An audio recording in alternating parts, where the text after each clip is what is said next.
So today is December, what? 6th?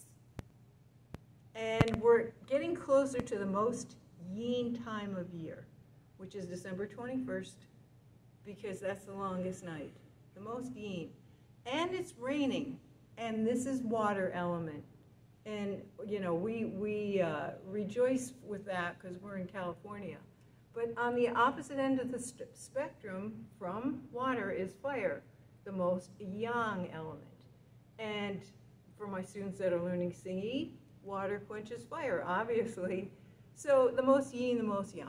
So at the most yin time of year, the longest night, we turn inward. We're turning increasingly inward. So we do a lot of meditation at Pushing for Peace or Little River Kung Fu School, Pushing for Peace Tai Chi School. We have two names.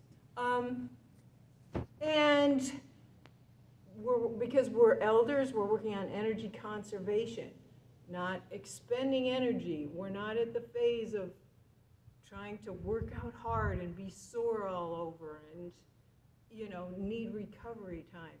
We're trying to preserve what we have left for the rest of our lives. We're most of us in winter. Most of us, some of us are in fall, but most of my students are in winter. And we have one student, Carrie's son, who's in summer. Yay for him. So he does the forms low, hard, and then we come up in our stances. We take it more easy.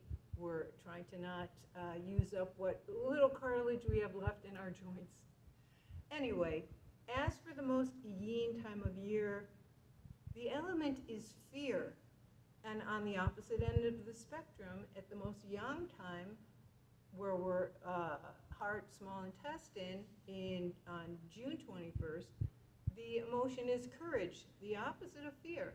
So it's very interesting to study the five elements.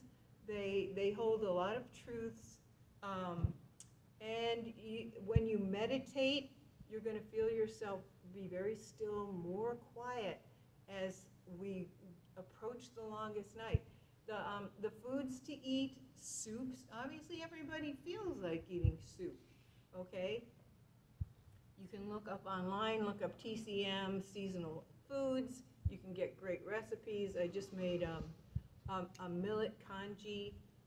Too bad I burnt it though. That was very fire of me. It smelled terrible. But anyway, with shiitake mushrooms, and kabocha squash, that's a really appropriate food to eat right now.